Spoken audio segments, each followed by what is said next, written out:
நான் இமாச்சல் பூண்டு, அப்புறம் நம்ம பலாக்கா, பைனாப்பிள், கேரளா பைனாப்பிள் ஓட்டும் போது, அப்புறம் நம்ம ஸ்ரீநகர் ஆப்பிள், சிம்லா ஆப்பிள், சாத்துக்குடி ஓட்டும் போதெல்லாம் எப்படி சாத்துக்குடி ஓட்டும் போதெல்லாம் சோலாப்பூரில் பூந்து தான், சிட்டியில் பூந்து தான் பீஜாப்பூர் எடுப்போம். ஆனால் இப்போலாம் ஈஸியாக அவுட்டர் பைபாஸ் போட்டு பீஜாப்பூருக்கு, அதாவது விஜயபுராவுக்கு ஈஸியாக சுற்றி லெஃப்ட் விட்டால் ஈஸியாக போயிடும்.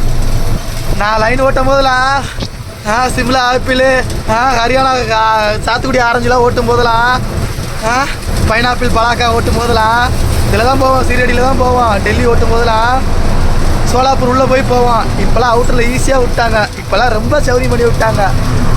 அப்போல்லாம் ஓட்டாத ஓட்டா இப்போ ஓட்டுறேன். அப்போல்லாம் ஓட்டாத ஓட்டா, அப்போ டைமிங் ஓட்டாத ஓட்டா, இப்போ டைமிங் ஓட்டுறேன். அப்போல்லாம் மான்பூர் காடு வழியே போகணும். இப்போ ஈஸியாக இப்படி ஷார்ட்கட்டில் போயிடுறாங்க. விசாகப்பட்டினம் போய் விசாகப்பட்டினத்துலேருந்து டெல்லி ரூட்டு பிடிச்சி போயிடுறாங்க. அப்போல்லாம் என்ன ஓட்டு, மரண ஓட்டு.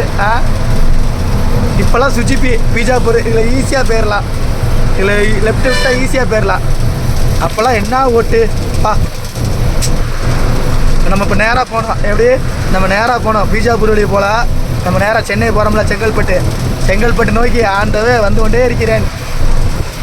நேராக விட்டோம்னா முட்டுற இடத்துல ஒரு ரைட் விட்டோம்னா மறுபடியும் ஒரு லெஃப்ட்டு, அப்புறம் மறுபடியும் ஒரு லெஃப்ட்டு விட்டோம்னா அதில் ஒரு 40 கிலோமீட்டர் அக்கல்கோடு வந்துக்கிட்டே இருக்க வேண்டியது தான். நம்ம தான் சென்னை செங்கல்பட்டு நோக்கி